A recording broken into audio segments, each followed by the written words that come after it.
Bientôt 14h. Bienvenue à vous si vous nous rejoignez sur BFM TV pour l'après-info. Bonjour à tous. Bonjour Benjamin. Bonjour Fanny. Bonjour à tous. Et à la une de l'actualité de ce samedi, cette journée noire sur les routes dans le sens des départs. Pour cette journée de chassé-croisé, l'une des plus chargées de l'été, avec un pic de près de 1100 km de bouchons à la mi-journée. Pour les Haussiens qui démarrent leurs vacances, le budget a largement été revu à la baisse cet été, moins 14%, voire des départs annulés pour plus de la moitié d'entre eux. Dans ce journal, nous vous emmènerons en pleine nature dans le Doubs avec Marion Russell, où la beauté des paysages est à petit prix. Aux États-Unis, Kamala Harris officiellement désignée candidate démocrate pour la prochaine présidentielle, alors que Donald Trump annonce un débat pour le 4 septembre. Nous serons aux États-Unis dans un instant avec Sonia Drey. Et nous ferons le point quotidien sur cette moisson exceptionnelle de médaillés athlètes français des JO. Et ce n'est pas fini encore. Nous ferons évidemment le point sur le programme. Nous irons aussi sur les Champs-Élysées pour l'ouverture de la boutique officielle des Jeux. Une ouverture attendue par de très nombreux fans. Donc ce samedi noir sur les routes dans le sens des départs. Près de 1100 km de bouchons à la mi-journée selon Bison Futé. C'est l'une des journées les plus difficiles de l'été. Vous allez voir des images, regardez, de l'autoroute A71, également du péage de Beuzeville sur l'A13 où là ça bloque, il y a beaucoup de circulation, ou encore sur l'A6 à Villefranche-Limace. On va retrouver Damien Charton. Damien, vous êtes sur l'aire de Saint-Rambert d'Albon entre Lyon et Valence sur l'autoroute A7.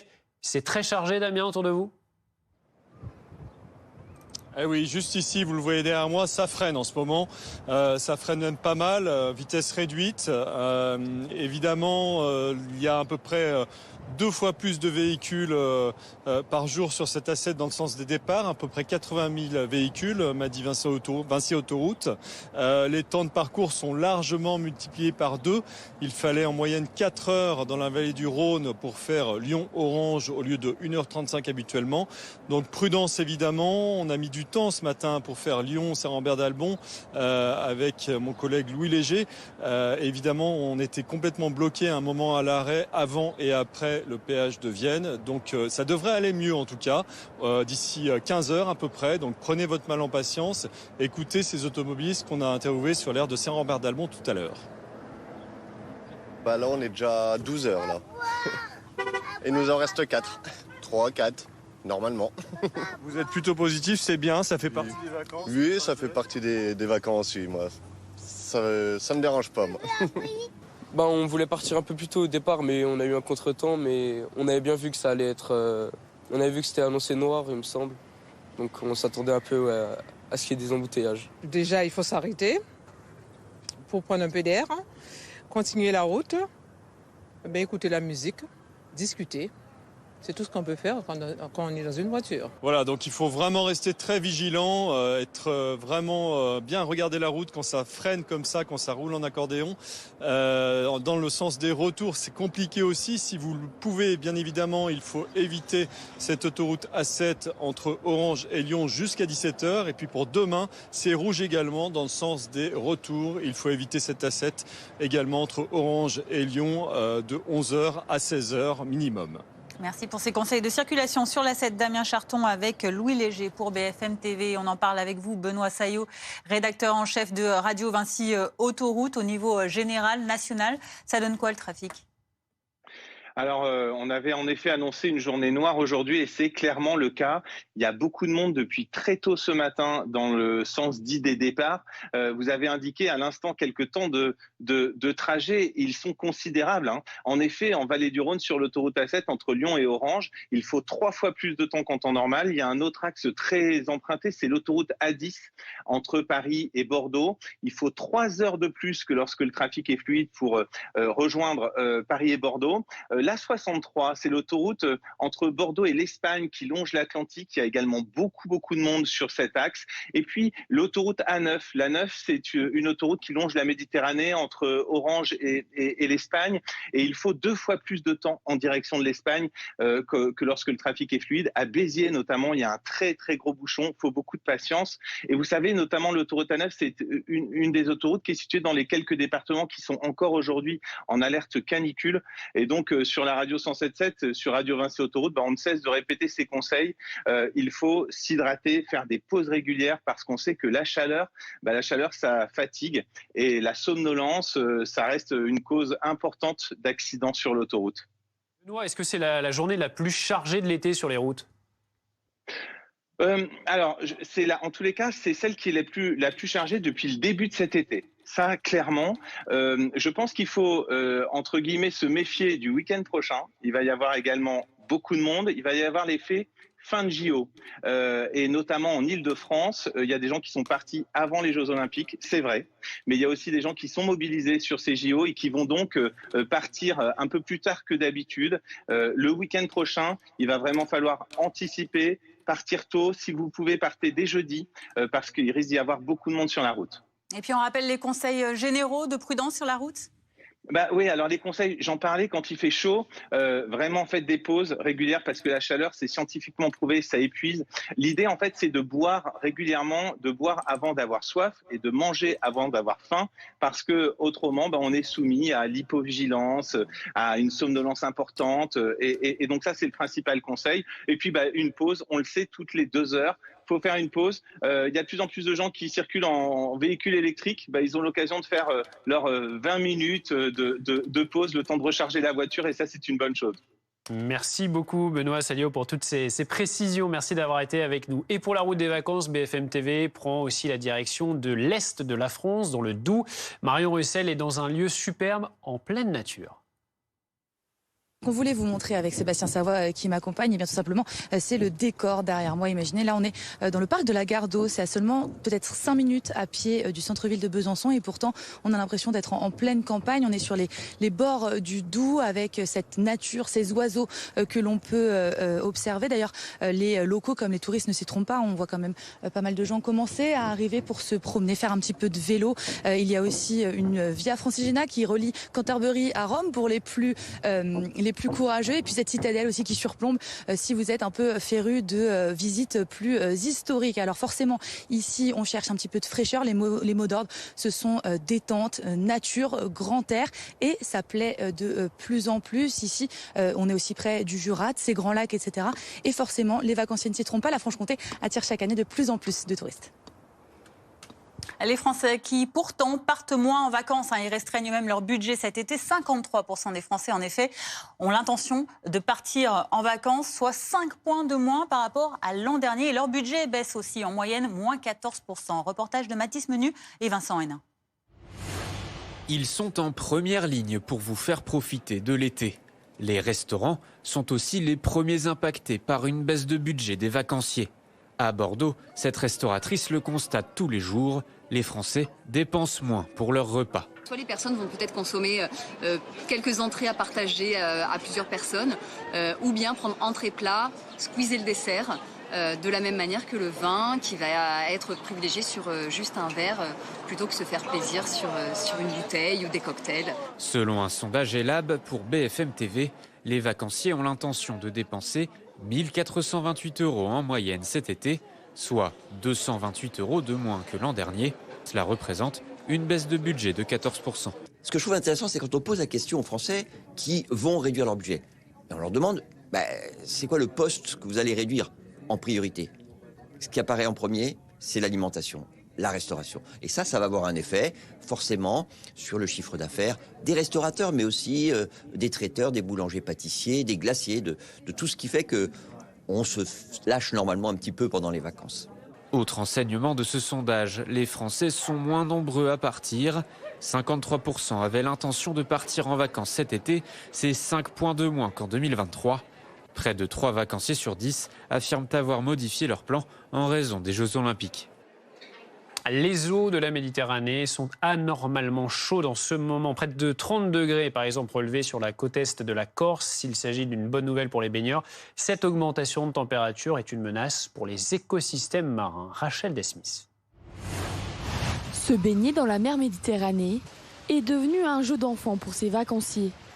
La température de l'eau a atteint les 24 degrés sur cette plage. Elle est trop bonne et elle est chaude et c'est impeccable. En fait, elle est super chaude et même, ça rafraîchit pas trop, mais bon, personnellement, j'aime bien l'eau un peu chaude. Les épisodes caniculaires, mais surtout le réchauffement climatique, ont fait grimper les températures. 29 degrés ont été enregistrés sur le littoral corse et jusqu'à 28 degrés au large des Alpes-Maritimes, soit 3 degrés de plus que les normales saisonnières. On a observé des records de température dans les précédentes années qui dépassaient les modèles météorologiques et climatiques, y compris des modèles qui étaient inscrits dans les rapports du GIEC. Et ce qui est préoccupant, c'est que cette année, on est en passe de dépasser le record qui avait déjà été dépassé plusieurs fois en 2023. L'année dernière, à la même époque, la Méditerranée avait enregistré un record de température médiane à 28,71 degrés en surface. Une chaleur qui met en péril l'écosystème marin, mais pas seulement. Ça modifie deux choses fondamentales. La physique de l'océan, parce que la température conditionne la densité de l'eau, donc les grands courants, donc la climatisation de la planète. Et la deuxième chose, des raisons biologiques, parce que l'ensemble des organismes marins ont une phase qui se déroule dans ces eaux de surface, c'est la phase planctonique critique du développement embryonnaire, et que donc toutes les espèces marines sont concernées. Autre conséquence, les eaux chaudes favorisent la prolifération de nouvelles espèces invasives, comme ces algues toxiques japonaises, échouées au large des côtes marseillaises. 14h10, le point également sur cette actualité. Le réalisateur Christophe Ruggia sera jugé devant le tribunal correctionnel de Paris pour agression sexuelle sur mineurs. Ce sera les 9 et 10 décembre prochains, suite à la plainte déposée par l'actrice Adèle Haenel en 2019. La juge d'instruction a retenu 2 circonstances aggravantes, la minorité de l'actrice au moment des faits, ainsi que la position d'autorité du cinéaste. L'actualité internationale à présent, selon les gardiens de la révolution iranienne, le chef du Hamas, Ismail Haniyeh, a été tué par un projectile de courte durée. Alors que Téhéran multiplie les menaces de représailles vis-à-vis d'Israël, Washington a annoncé hier renforcer son dispositif militaire dans la région du Proche-Orient. Raphaël Redon. Un signe ne trompe jamais dans l'urgence d'une situation géopolitique, voir les États-Unis faire évoluer leur position. Hier, la porte-parole du Pentagone confirme les craintes d'une escalade dans la région du Proche-Orient.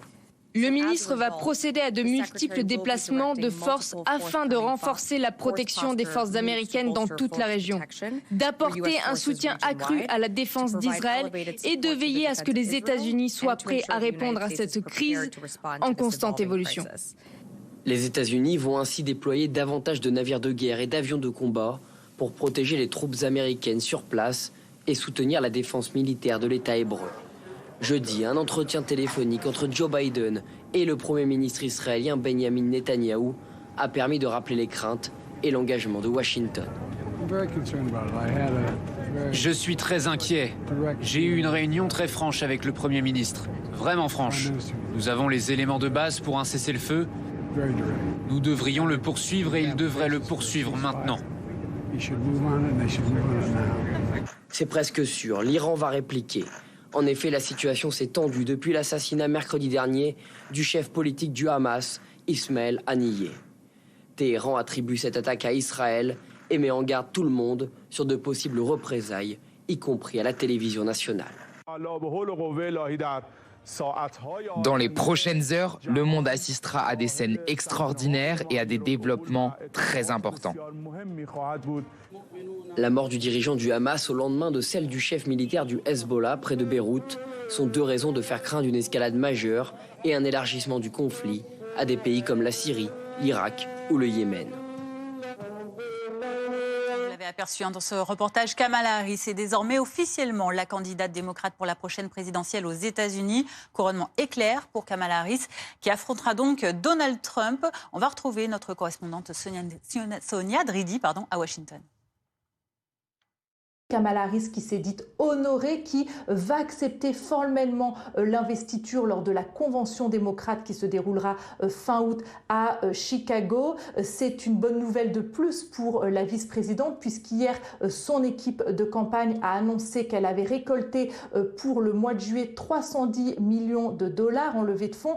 Donc c'est à peu près le double de ce qu'a récolté son rival républicain Donald Trump. C'est un nouveau signe de l'enthousiasme qui qui entourent la candidature de Kamala Harris. Et pour se démarquer de Joe Biden, eh bien Kamala Harris a choisi pour message principal pour sa campagne non pas la défense de la démocratie comme Biden, mais la liberté. C'est un thème notamment qui plaît aux jeunes et d'ailleurs la chanson Freedom, Liberté de la chanteuse Beyoncé est devenue la bande-son de sa campagne.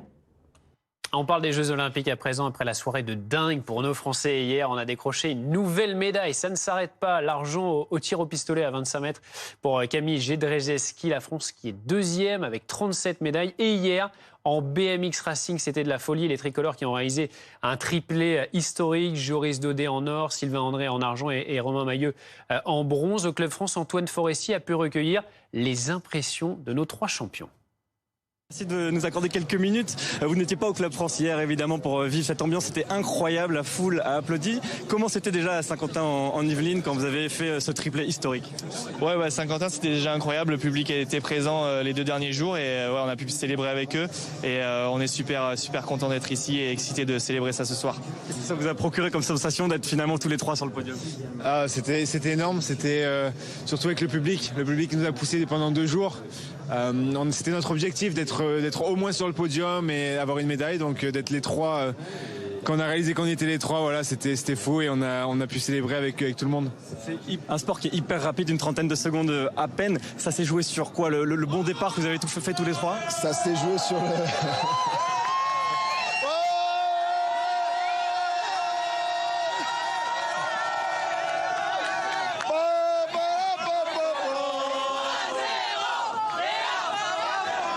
Sur quoi, le bon départ? Ça s'est joué au départ. Déjà, on était placés à l'intérieur de la grille.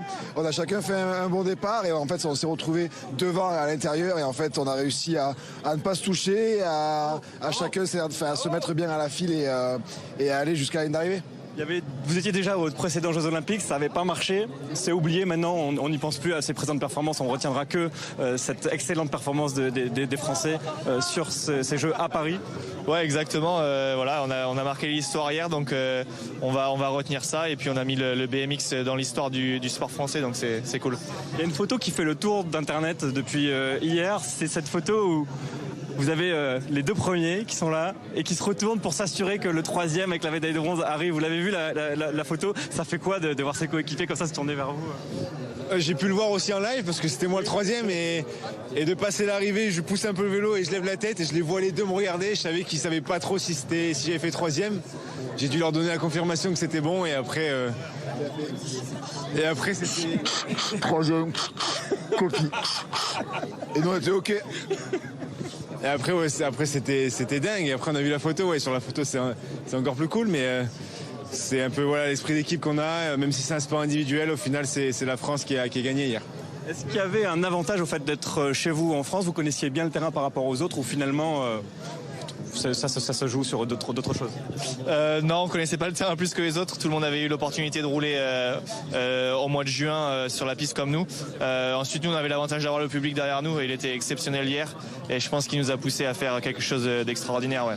Merci beaucoup. Merci à tous les 3 de nous avoir accordé cette petite interview. On le précise au public, si vous voulez rencontrer ces champions, cet après-midi aussi au Club France, ils viendront célébrer leur médaille avec tout le public qui est déjà bien présent aux alentours de 14h45. Les célébrations ici au Club France, il y aura beaucoup d'ambiance, il y en a déjà beaucoup ici pour célébrer ce trio historique français. Vous pouvez nous montrer les médailles un peu à la caméra, elles sont magnifiques. Merci beaucoup.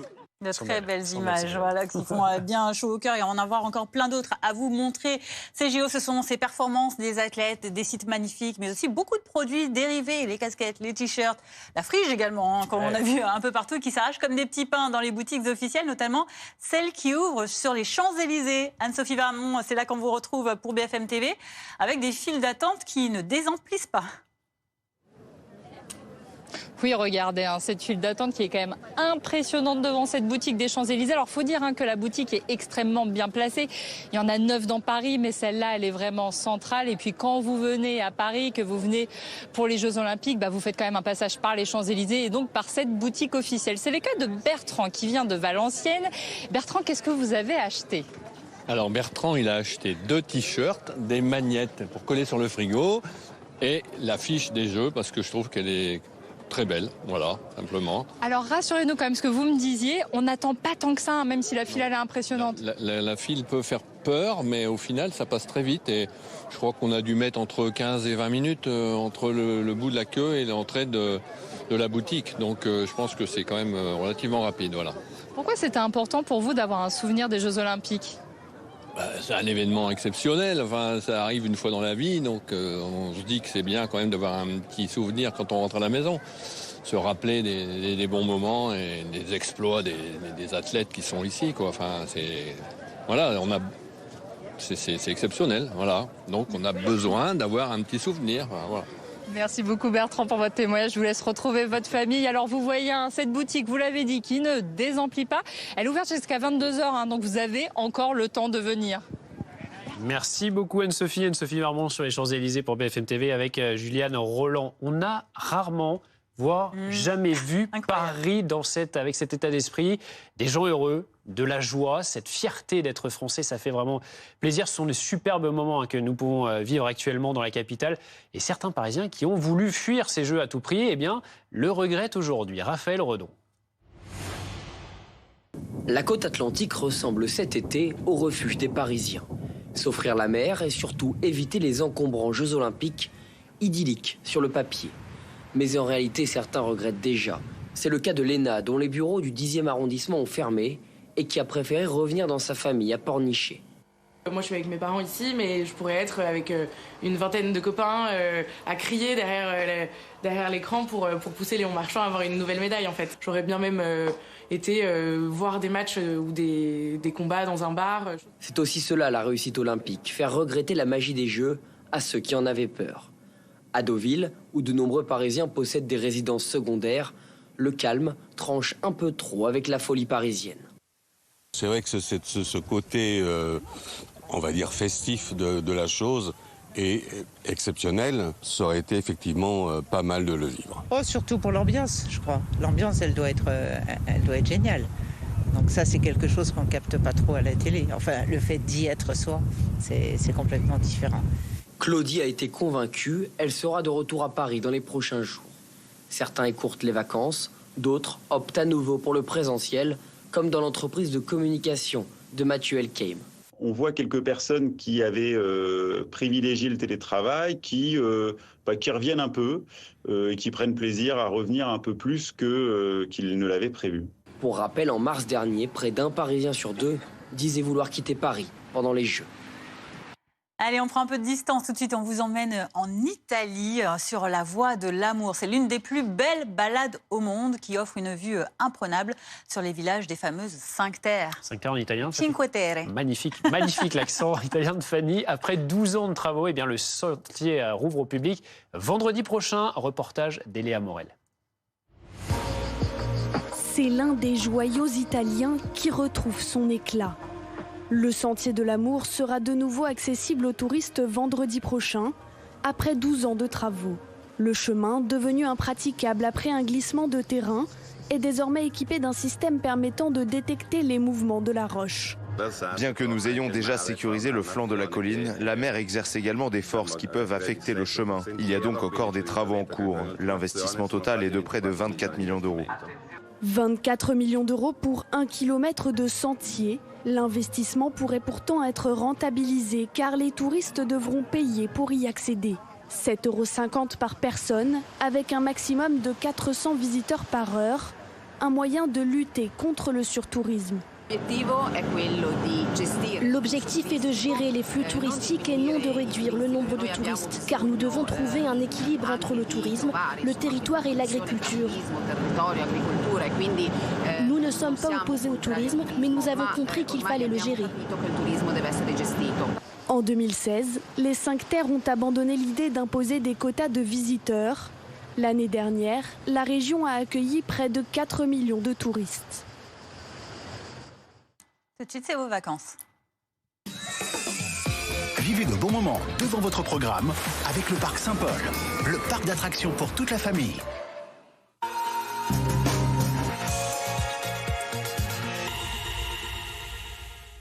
Et les matchs de l'été, nos reporters Antoine Corvert et Laura Baquet testent pour vous les meilleures activités de l'été. Ce matin, direction le sud-ouest. Attention, ça mouille. Aujourd'hui, je vous propose de glisser sur les vagues. Et moi, je vous propose un parcours d'obstacles géant. Alors, parc aquatique ou surf. C'est vous qui choisirez. Avant d'aller dans l'eau, faut déjà apprendre à se lever sur sa planche. On appelle ça un take-off. Christophe, c'est bon comme ça? Avance un petit peu les appuis. Maintenant, on passe à l'échauffement peut-être, non? Allez, on y va. Des petits squats? Moi aussi, je m'échauffe, Laura. Bon, quel est le conseil pour réussir ce parcours? De rester stable et surtout, il faut jamais s'arrêter. Stable et je m'arrête jamais. Allez, c'est parti, on y va. Ok.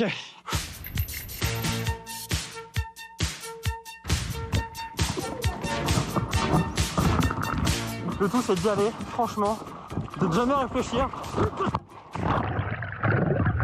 Antoine, le surf, c'est aussi une histoire de timing. Savoir prendre la vague au bon moment. Et ben là, tu vois, c'est ce que j'ai pas fait.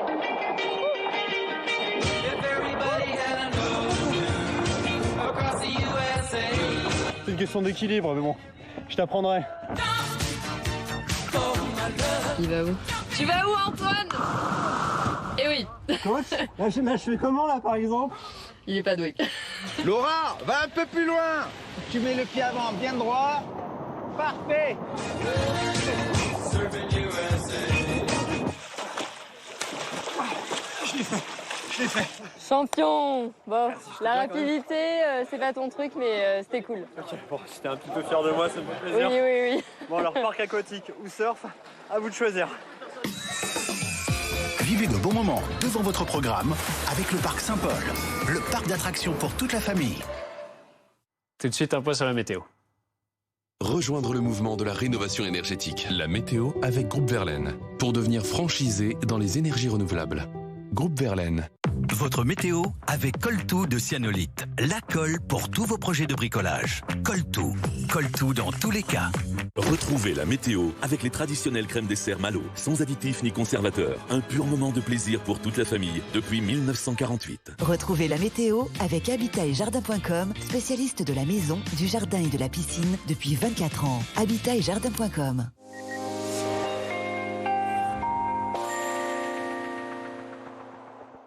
Vos prévisions pour ces prochaines heures, nous avons une dégradation qui est entrée ce samedi par les côtes de la Manche, des nuages, quelques pluies. On va retrouver les traces de cette dégradation ce dimanche matin sur le sud de la Bretagne, l'Île-de-France, en remontant près des frontières du Nord. Alors, comme les pressions seront élevées, elle n'aura que peu d'activité, essentiellement des nuages, quelques gouttes quand même ici ou là. À l'arrière, le retour de belles éclaircies près des côtes de la Manche, entrecoupées de quelques passages nuageux. Des nuages qui seront plus nombreux à l'avant de la dégradation, de la côte aquitaine, jusque sur le sud de l'Île-de-France, le sud de l'Alsace, partout ailleurs, du grand et beau soleil. Dans l'après-midi, l'amélioration se confirme. Du soleil très généreux sur le sud-ouest, pas l'ombre d'un nuage. Dans le même temps, à l'opposé, pas mal de nuages, en tout cas un voile nuageux assez dense sur l'extrême nord. Et puis, entre ces deux zones, on aura de plus ou moins belles éclaircies. Toujours les quelques traces de la dégradation quand même ici sur ces régions centrales, sur la moitié nord. Mais quand même une belle amélioration par rapport au matin. Juste quelques ondées. Et puis à signaler aussi quelques averses orageuses sur le relief corse ainsi que sur les Alpes du Sud. Vos températures encore très élevées sur le littoral méditerranéen. 24 degrés entre Marseille et Nice, 23 en Corse, 18 à Paris dans le même temps. Il fera 11 degrés seulement à Brest et Cherbourg. Et dans l'après-midi, des valeurs toujours très élevées près de la Méditerranée. 35 sous abri à Perpignan, 34 à Marseille. Il fera 30 à Toulouse, à Lyon, à Grenoble, 26 à Paris. Ce sera parfait. Et à peine 21 degrés. Ce sera pour Brest. Le reste, la semaine prochaine, en tout cas du plein soleil. Lundi, juste petit bémol sur la pointe bretonne. Une petite dégradation, quelques ondées. Des averses orageuses sur les Pyrénées. Des averses aussi sur les Alpes du Sud et sur la Corse. Les températures seront parfaites. Mardi, on a une dégradation qui réussit à rentrer quand même sur la pointe bretonne, la pointe du Cotentin, à l'avant un voile nuageux. Et puis quelques coups de tonnerre possibles, toujours sur les reliefs, avec des températures inchangées par rapport à la veille. Vous avez regardé la météo avec Groupe Verlaine. Isolation thermique par l'extérieur avec aide de l'État. Groupe Verlaine, le climat de confiance. C'était votre météo avec Coltou de Cyanolite. La colle pour tous vos projets de bricolage. Coltou. Coltou dans tous les cas. C'était la météo avec les traditionnelles crèmes dessert Malo, sans additifs ni conservateurs. Un pur moment de plaisir pour toute la famille depuis 1948. C'était la météo avec Habitat et Jardin.com, spécialiste de la maison, du jardin et de la piscine depuis 24 ans. Habitat et Jardin.com. Bientôt 14h30, bienvenue à vous si vous nous rejoignez pour la Préminfo à la une cet après-midi. Départ en vacances pour les Haussiens, mais la fréquentation et le budget ne sont pas au rendez-vous. Plus de la moitié des Français ont d'ailleurs préféré rester chez eux. En revanche, pour les quelques 13 000 jeunes bénéficiaires du Pass Colo, ce sont des vacances largement appréciées. Illustration dans un instant. 6 départements du sud-est sont en vigilance orange canicule et le risque de feux de forêt reste encore élevé ce samedi, notamment dans l'Hérault, les Pyrénées-Orientales, les Bouches-du-Rhône et le Var. Plusieurs massifs forestiers sont interdits d'accès. Nous irons au Royaume-Uni où 3 policiers ont été blessés et 8 personnes arrêtées après des émeutes à Sunderland. Illustration de la tension qui couve dans le pays depuis l'assassinat de 3 fillettes en début de semaine à Southport. Nous retrouverons Laura Calmus, outre-Manche. Et puis 37 médailles pour l'équipe de France au JO. La dernière est en argent grâce à Camille Gédézeski au pistolet à 25 mètres. Dans un instant, nous serons au Club France pour vivre l'ambiance sur place avec Antoine Forestier. Mais tout d'abord, ce gros week-end de vacances estivales pour les Haussiens, avec pour certains des départs vers l'ouest où la météo n'a pas franchement été au rendez-vous. Edgar Becquet, vous êtes à Honfleur en Normandie. Le mois de juillet a été plutôt morose, aussi bien sur le plan de la météo que des réservations. Comment démarre ce mois d'août ? Eh bien, le mois d'août démarre bien mieux que le mois de juillet avec la caboche. On est à Honfleur, en Normandie. On est arrivé tout à l'heure au moment de la pause déjeuner et on a vu des terrasses bondées avec beaucoup de monde dans le centre-ville de Honfleur. Mais vous le disiez, ça n'a pas été vraiment le cas au mois de juillet. Les touristes se sont fait attendre. On se trouve d'ailleurs avec Anthony. Vous êtes loueur de vélo ici à Honfleur. Vous me disiez, que ça a été un peu compliqué au mois de juillet, que les touristes se sont fait attendre. Tout à fait, oui. En effet, on a eu un peu moins de touristes pour la première quinzaine de juillet. Déjà dû aux conditions météorologiques qui n'étaient pas favorables. Et puis, il y a aussi, je pense, une baisse du pouvoir d'achat qui influe automatiquement sur les activités de loisirs. Baisse du pouvoir d'achat chez les touristes français. C'est pour ça que vous avez vu une hausse des touristes étrangers ici à Honfleur. Tout à fait. Ils sont surtout arrivés à partir du 14 juillet. Et là, on a vu la différence. Moi, je travaille essentiellement avec les touristes belges, néerlandais, allemands et aussi pas mal d'Américains. Et en effet, ils ont un pouvoir d'achat un peu plus élevé. Donc du coup, les conditions qui ont été plus favorables, plus les étrangers. Donc la deuxième partie du mois de juillet a été beaucoup plus intéressante. Là, le mois d'août vient de commencer. Comment vous anticipez justement ce nouveau mois ? Je pense que ça va être un mois qui va être beaucoup mieux que le mois de juillet, avec les touristes sont là. Le temps s'est amélioré, donc je pense qu'on va avoir un mois qui va être plutôt intéressant. Merci beaucoup Anthony en tout cas pour vos réponses. Vous l'avez entendu, un mois de juillet assez morose, un mois d'août qui devrait accueillir beaucoup plus de touristes car le mois de juillet, on estime un manque à gagner de 15% sur les réservations d'hébergement, c'est-à-dire les hôtels, les villages de vacances et les hébergements en tout genre. Merci beaucoup Edgar Becquet à Honfleur avec Léa Caboche. Nous sommes en direct avec Dominique Spenloer. Merci d'être avec nous. Vous êtes président de l'UMI Bretagne, c'est l'Union des métiers et des industries de l'hôtellerie. Est-ce que vous avez, vous, constaté une baisse de la fréquentation pour le mois de juillet ? Oui, bonjour à tous. Oui, effectivement, la fréquentation a été très morose sur la Bretagne. Bon, comme on le sait, il n'a pas fait très beau en Bretagne sur ce mois de juillet. On va dire que ça fait une bonne semaine qu'il fait beau. Et on a quand même senti, dès le beau temps, on a senti quand même l'arrivée un peu plus massive de touristes et de fréquentation, que ce soit sur les terrasses et même en hôtellerie. Aujourd'hui, c'est le grand chassé-croisé et bien sûr le mauvais temps est de la partie aussi. Nous avons eu une matinée pluvieuse et grise. Mais on a la chance là d'avoir un grand coup de vent qui est en train de balayer les nuages et normalement dans la soirée ça sera bon et demain impeccable. Donc, mais il y a beaucoup de chassés croisés et beaucoup de gens à arriver sur la Bretagne aujourd'hui. On croise donc les doigts pour le mois d'août. En mois de juillet, on a compris que c'était un peu plus compliqué pour la fréquentation. Est-ce que les budgets également ont été revus à la baisse ? Oui, j'ai vu hier quelques adhérents qui m'ont dit que en juillet ils ont baissé leur prix de chambre parce que c'était quand même assez calme Et donc ils ont fait des promotions pour pouvoir remplir un peu plus l'hôtel. Aujourd'hui, au mois d'août, normalement, on devrait être complet. Les hôtels devraient être surchargés jusqu'au 20 août, comme tous les ans. C'est pas le cas pour le moment. Il y a de la réservation, il y a plus de réservations qu'en juillet, mais il y a encore de la place, on va dire, des chambres de libre dans les hôtels. Et là, maintenant, on va être tributaire du temps. Voilà. Sur le mois de juillet, sur la fréquentation, c'est une baisse de combien par rapport à juillet de l'année dernière, par exemple? Ah à peu près moins 25, moins 30% quoi, par endroit. Ouais. Quoi, hein. Donc surtout le littoral où en restauration, ils annoncent des moins 30 facilement parce que comme il faisait pas beau, les terrasses n'ont pas tourné et puis les glaces de l'après-midi non plus. Voilà. Et puis, donc même un gros mois d'août aura du mal à compenser. Ah, non, ça compensera jamais, comme on dit. Ouais. Ce qu'on a perdu en juin, on peut le récupérer en septembre, mais ce qui est perdu en juillet, on le récupère pas en août, parce que normalement en août on est full, quoi. Donc, vous avez abordé l'aspect météo un peu maussade ce mois de juillet. Est-ce qu'il y a d'autres explications? Est-ce que l'effet JO, par exemple, joue? Est-ce que le budget, on le disait, le pouvoir d'achat aussi sont des sources d'explications? Non, moi je vais plutôt dire que c'est le pouvoir d'achat, parce qu'aujourd'hui, je vais vous parler de la restauration, tout ce qui est restauration classique, on va dire de base, tout ce qui est snacking, tout ce qui va être moules frites, etc. Ça marche pas mal. La partie gastro marche bien aussi, parce que la clientèle gastro est un peu plus fortunée, on va dire. Mais c'est surtout le milieu de gamme de restauration, tout ce qui est traditionnel, qui souffre le plus, parce que le midi c'est pas entrée plat dessert, c'est soit juste un plat, soit un plat dessert, vous voyez. C'est beaucoup. Les gens font attention un peu à leurs dépenses, quoi. Merci beaucoup Dominique Spendler d'avoir été avec nous en direct sur BFM TV.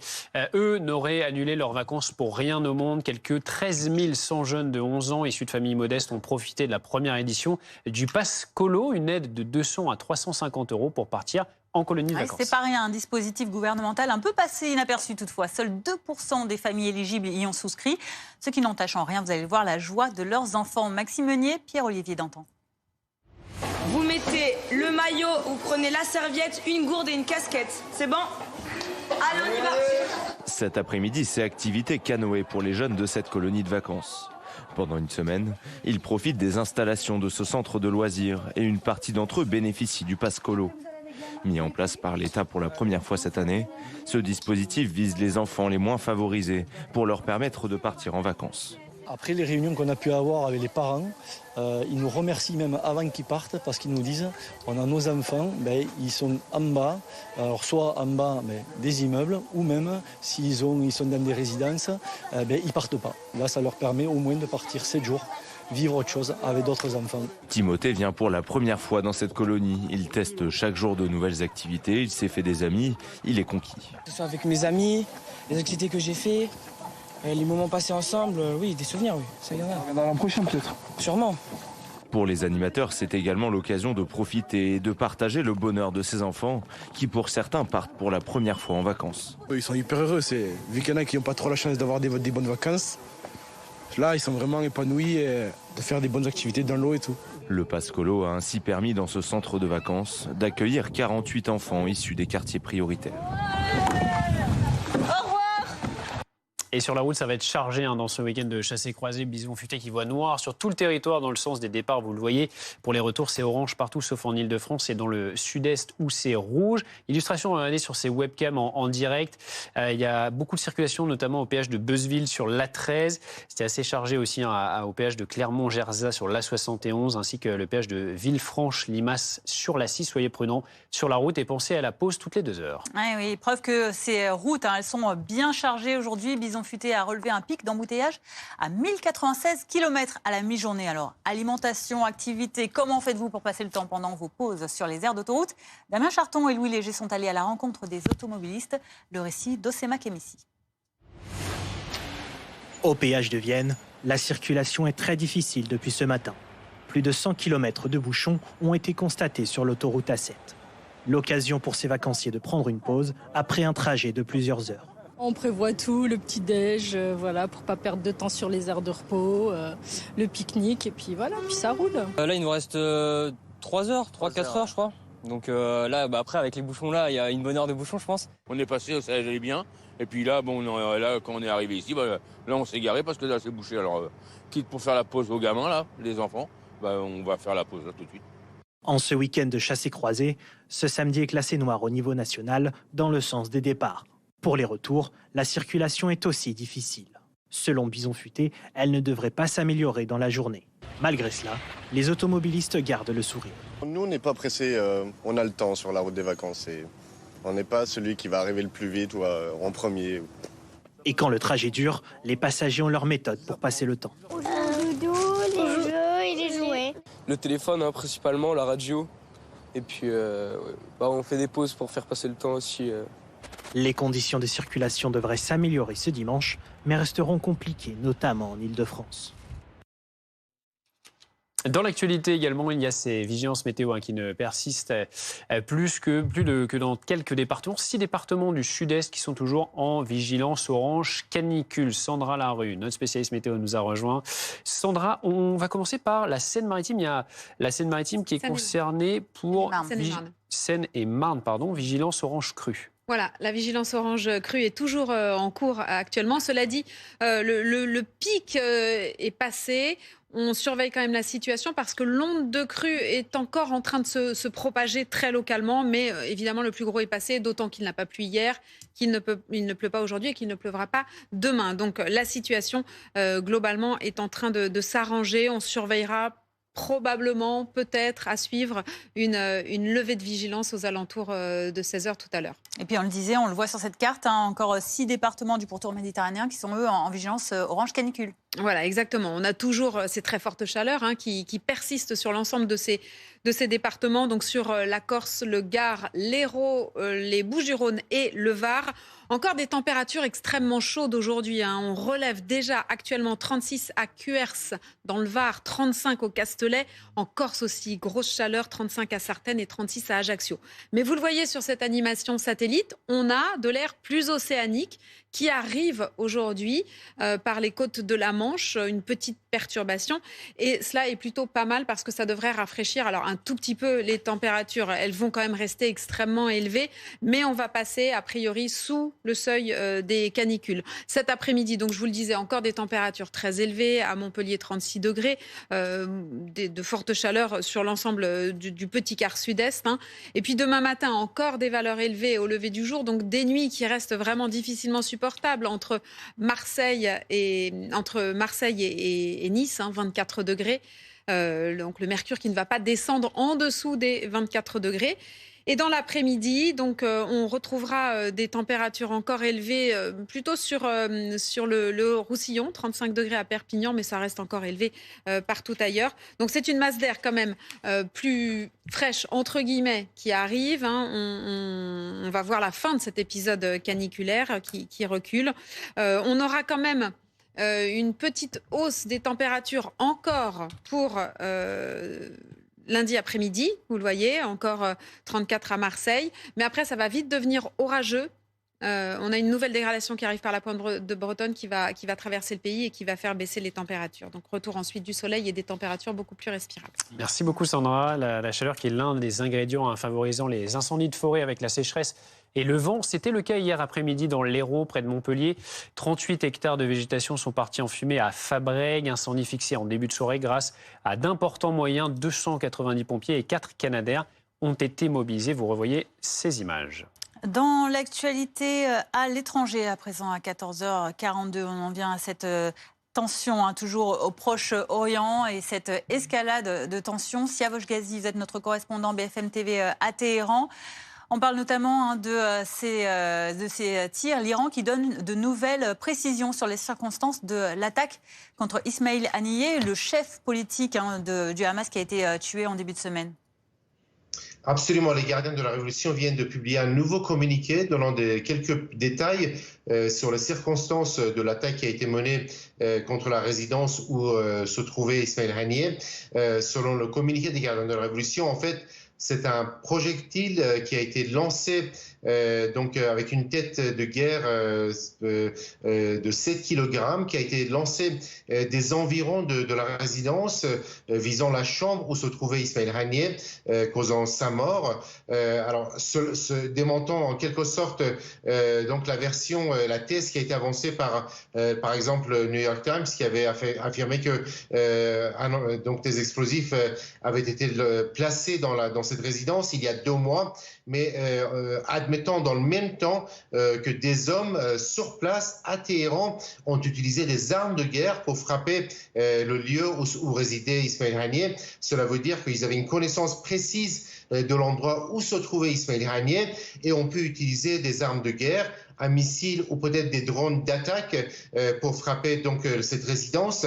Alors il faut savoir que cette résidence est située dans le nord de Téhéran et surplombée par une montagne qui est un lieu de promenade des Téhéranais le week-end mais aussi en semaine. Donc des gens ont pu visiblement aller donc sur ce lieu de promenade et donc viser cette résidence depuis donc le nord, depuis la montagne, et donc frapper directement la chambre où se trouvait Ismail Haniyeh, ce qui confirme la version qui avait été donnée déjà par un des membres du Hamas qui avait affirmé qu'un missile avait frappé la chambre d'Ismail Haniyeh. Merci beaucoup, Siavash Ghazi, pour toutes ces précisions. L'actualité également aux États-Unis. Kamala Harris, qui est désormais assurée d'être la candidate du camp démocrate à l'élection présidentielle de novembre. L'actuelle vice-présidente qui a recueilli les votes en ligne de plus de la moitié des délégués du parti, bien avant la clôture du vote lundi. Et puis direction, c'est dans ce contexte que son rival républicain Donald Trump a annoncé le débat qui se tiendra entre eux deux. Ce sera le 4 septembre prochain, une proposition de la chaîne de télévision Fox News.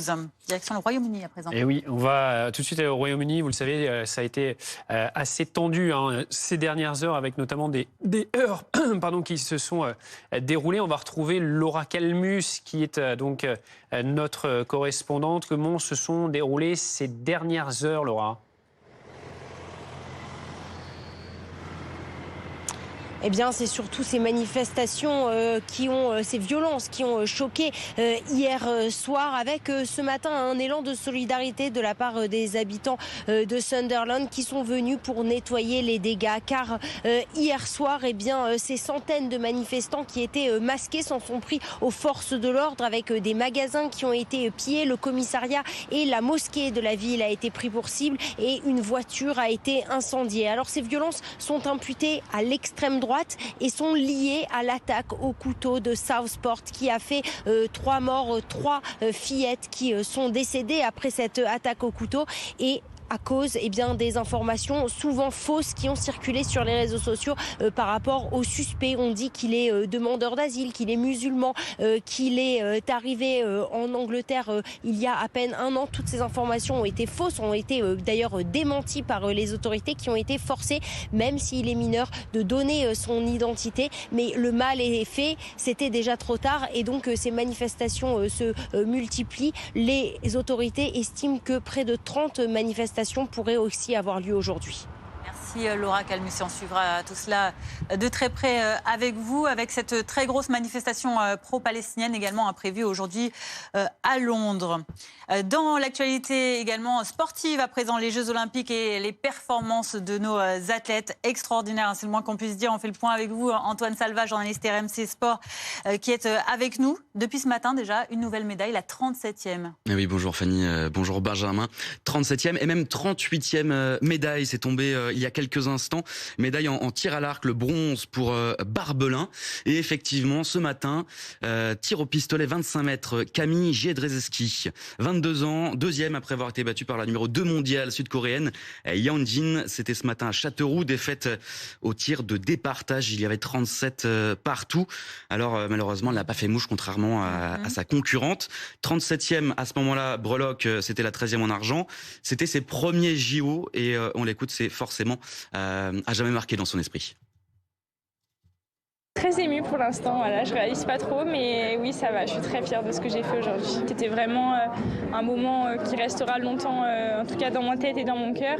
Et voilà, réussir à se battre au plus haut niveau, être pas très très loin d'une médaille d'or olympique aussi, mais voilà, j'ai réussi à me battre et je suis vraiment très fière de ça.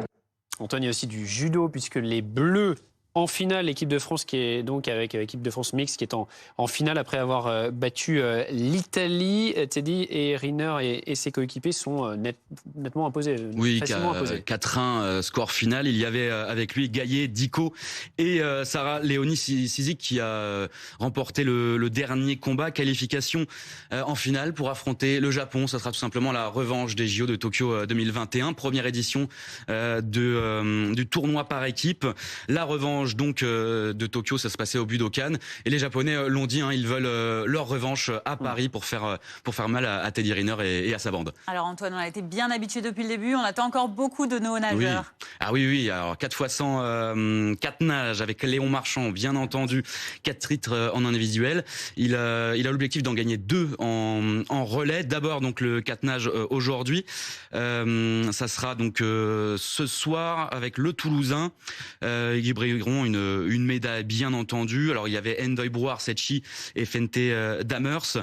Il y aura ensuite les entrées de Florent Manodou et Maxime Grousset. Léon Marchand, donc ça sera ensuite le 4 nages mixte. Ça sera ce soir 21h58. En fait, il y a la série du 400 mètres 4 nages tout à l'heure. Et la finale sera demain avec, je disais, Manodou et donc Maxime Grousset. Maxime Grousset, je vous en parlais, c'est jour de finale pour lui, 100 mètres papillon, 20h30, ce qui explique son absence donc dans le relais du jour. Merci beaucoup Antoine. On passe d'un Antoine à l'autre. On va rejoindre tout de suite Antoine Forestier qui est au Club France. Dans le parc de la Villette, c'est the place to be, vous le savez, pour suivre les performances des Français, les médaillés qui viennent dans ce Club France. Antoine, grosse ambiance encore aujourd'hui pour suivre les athlètes français avec, on l'a dit, donc notamment les judokas, les nageurs. Et les champions de BMX qui sont attendus d'une minute à l'autre ici. Vous savez, ils ont fait un triplé hier en BMX Racing. Joris Daudet, Sylvain André, Romain Mailleux, or, argent, bronze. Une course exceptionnelle hier à Saint-Quentin en Yvelines qu'on a déjà vécu ici au niveau du Club France et qu'on va célébrer désormais. Il y a la haie d'honneur qui est en trarait de s'installer juste derrière. Ils vont arriver ici avec leurs 3 médailles et célébrer sur scène dans quelques minutes. Je suis aux côtés de supportrices françaises. Vous avez suivi cette course hier à la télévision. C'était incroyable. Vous y attendiez à ce triplé? Non, pas du tout. En fait, je suivais pas trop le BMX et là, j'ai regardé, 3 Français, c'était incroyable. Du jamais vu, la Marseillaise pour 3 athlètes, c'était super, un super moment, ouais. C'est ça la folie avec ces Jeux Olympiques, c'est qu'on se passionne pour des sports qu'on connaît pas plus que ça. Voilà, c'est ça, tout à fait. On regarde la télé, on voit de tout, on voit une ambiance géniale, des cadres Paris. Voilà, je pense que tout le monde voit ça, la Tour Eiffel. C'est génial, c'est extraordinaire. Moi, je suis super contente d'être française pour ça. Et puis, je suis là pour la première fois ici aussi et l'ambiance est incroyable. On espère que vous allez donner de la voix avec tout le monde ici autour de nous. Merci beaucoup. Avec l'arrivée donc ces médaillés pour fêter ce triplé historique en BMX hier soir. Ils arrivent d'ici une poignée de minutes. Ce qu'on va faire, c'est qu'on va enregistrer les images et on les diffusera un tout petit peu plus tard. Que grand plaisir, Antoine Forestier en direct du parc de la Villette dans le nord de Paris pour BFM TV. Tout de suite la météo. Rejoindre le mouvement de la rénovation énergétique. La météo avec Groupe Verlaine. Pour devenir franchisé dans les énergies renouvelables. Groupe Verlaine. Votre météo avec Coltou de Cyanolite. La colle pour tous vos projets de bricolage. Coltou. Coltou dans tous les cas. Retrouvez la météo avec les traditionnelles crèmes dessert Malo, sans additifs ni conservateurs. Un pur moment de plaisir pour toute la famille depuis 1948. Retrouvez la météo avec Habitat et Jardin.com, spécialiste de la maison, du jardin et de la piscine depuis 24 ans. Habitat et Jardin.com.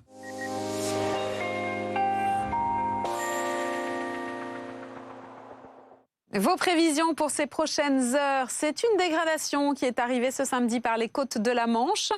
Et on va en retrouver la trace ce dimanche matin au réveil du sud de la Bretagne jusque sur l'Île-de-France près des frontières du nord. Mais comme les pressions seront quand même élevées, elle aura peu d'activité. Essentiellement des nuages, quand même quelques ondées ici ou là possibles. À l'arrière, le retour de belles éclaircies, donc près des côtes de la Manche, toujours entrecoupés de quelques passages nuageux. Et ces passages nuageux, à l'avant de la dégradation, seront plus nombreux sur la côte aquitaine, sur le sud de l'Île-de-France, en remontant sur le sud de l'Alsace, partout ailleurs. Vous le voyez sur ce très large quart sud-est du Grand Soleil, un petit peu de vent, toujours Mistral et Tramontane. Dans le courant de l'après-midi, une belle amélioration se dessine. Sur le sud-ouest, ce sera du plein soleil. Et sur l'extrême nord, dans le même temps, un voile de nuages assez dense. Entre ces deux zones, on aura toujours notre dégradation du matin, mais qui sera de moins en moins active, de plus en plus d'éclaircies, juste de petites ondées possibles. Et puis ailleurs, c'est du beau temps, une petite averse orageuse possible sur le relief corse ou encore sur les Alpes du Sud. Les températures, alors encore très élevées. Près de la Méditerranée, 24 au réveil, à Marseille, à Nice, 23 en Corse. On attend 19 également entre Lyon et Grenoble. Il fera 18 à Paris, 11 degrés la plus basse. La valeur la plus basse, ce sera pour Brest et pour Cherbourg. Et dans l'après-midi, ça chauffe encore près de la Méditerranée, sous abri 35 degrés à Perpignan, 34 à Marseille, 27 à Bourges, 26 à Paris. Des conditions parfaites, 21 seulement à Brest. Vous avez regardé la météo avec Groupe Verlaine. Isolation thermique par l'extérieur avec aide de l'État. Groupe Verlaine, le climat de confiance. C'était votre météo avec Coltou de Cyanolite. La colle pour tous vos projets de bricolage. Coltou. Coltou dans tous les cas.